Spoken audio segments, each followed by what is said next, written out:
Hi everyone, I'm Lee from Pedalboards of Doom. Do us a favour, hit like, hit subscribe, all that sort of thing, because the more people who like this, the more people get to see it, and that really helps us to grow this channel. I know you've heard that a million times before. Sorry, it's true. That's why you've heard it so many times. Let's do the news. Cornerstone, Italian company. They make the Gladio. You've probably seen it before, but they've released a new version. In fact, they've released a couple of new versions.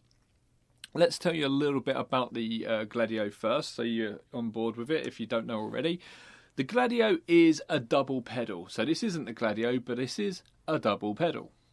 On one side, you'll have one pedal with 3 knobs, and on the other side, you'll have another pedal with 3 knobs. This is an overdrive. Then, on some pedals, such as the Gladio, you'll have a little switch which you can do funky things with. The little switch on the Gladio Mark I allowed you to switch which order they went in. So if you were stacking them, if you had both on at the same time, you would choose whether this one is hitting this one or whether that one is hitting that one first. Cool. The next one they brought out, they did away with that and they made it so you had the option either to go from one into the other as before, but without swapping which one you goes first. Or you could have it so if you switched one on, when you switched the other, the first one turned off, and vice versa. So you acted like a 2-channel amp. Now, that was the version 2. Now they've brought out the version 2.1, and we wouldn't normally go into, oh yeah, version 2.1 is so really cool, because usually there isn't much for change. It's usually availability of parts, but with the Gladio they have changed something really quite cool. What they've done is they've put an extra jack on there. You turn it on from inside, so you switch a little switch over, and this extra jack is a TRS to 2 mono. So what you do is you plug your TRS in there and you have 2 mono out, and what it's doing effectively, it's like having 2 jacks just for this side and 2 jacks just for this side. Why would you want that? Well, the reason is if you're a person like myself who uses something like a MIDI switcher or a loop switcher like the Gig Rig G2, G3, the Boss ES5, ES8, MS3, those sort of things. They have lots of loops and you can switch between them, but you can also do things such as order, shifting, parallel switching and these sort of things. What it means is it's given you, from one pedal, the ability to treat it like it's 2 pedals.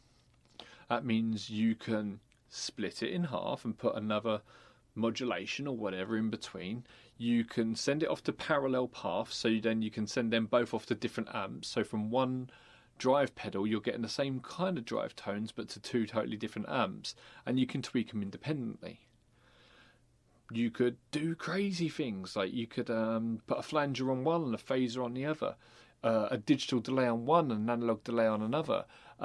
Loads and loads of different possibilities. I may even get one and just do a bank and, lots of different combinations all on one bank. So I've got 8 different type of Gladio settings on my ES8 and make a video of it for you just to show you, because it sounds pretty cool. They're not the first to do this. I know the Keeley D&M drive, which is that pedal show, Dan and Mick drive, I believe that does it as well.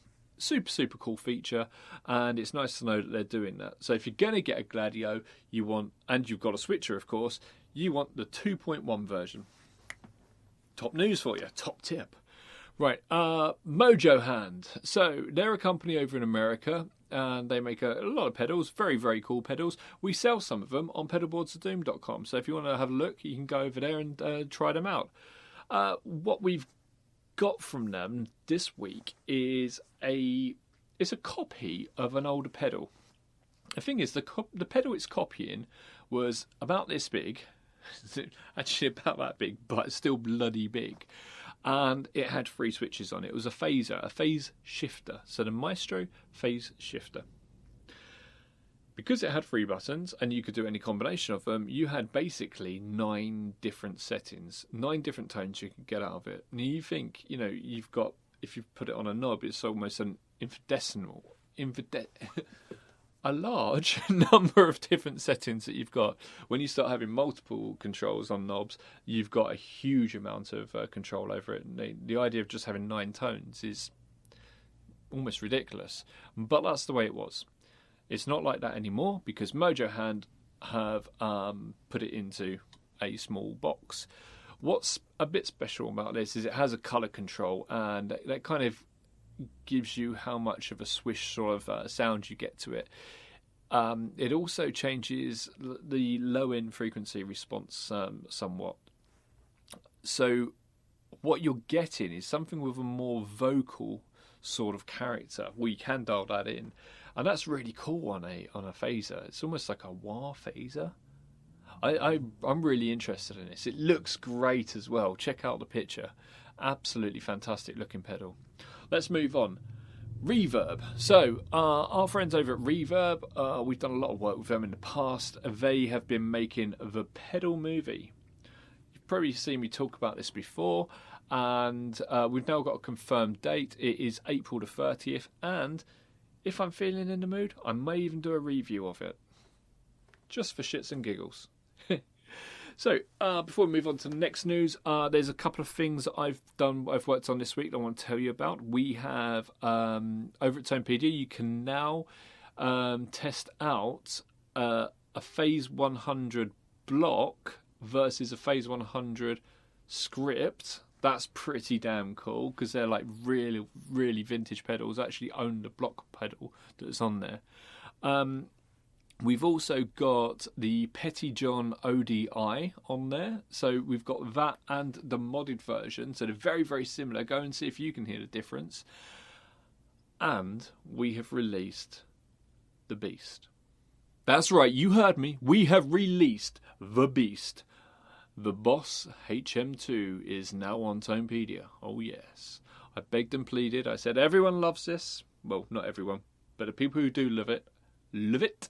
They really live it.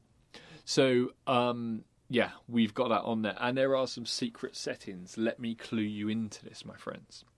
If you choose the Strandberg guitar, and then you go down to the playing styles, in the bottom, you've got a playing style called Swedish Death Metal. If you put the Swedish Death Metal control, gain control on maximum, all the other knobs max out, so you get that Swedish death metal tone. I demanded that. I was like, we have to have that. I got the guys to make a whole new playing style just for this pedal. So yeah, you can thank me later, or not, because some of these settings on that pedal sound absolutely horrendous. Oh dear. Right. So last bit of news for this week. Reverend. They are a really cool company. They are really on the sort of cutting edge of we are so damn cool, don't you just love us, without being we are so damn cool, don't you just love us. They do some really cool things, such as I like how the tone is like a bass contour. It's a very interesting way of approaching guitars. Their new guitar, which is called the Crosscut, or the Crosscut W, depending if you get it with the Wilkinson Trem or not, is reported by some people to be a T-style guitar, a Telecaster-style guitar. It's not. It's not. It's a single cut that has the Telecaster plates of where the controls are, control plate. But really, it looks more like an offset Les Paul Jr. in terms of the shape. It really is its own thing, let's be fair. I don't like trying to say, oh, this is this guitar, when it's clearly not. Another thing about it that is really not like a traditional Telecaster is it has P90s. It has humbucker size P90s, and they are real hammer P90s. Oh, sorry, rail hammer P90s. Get it right, mate. Don't know much about them, other than they are P90s in a humbucker size enclosure.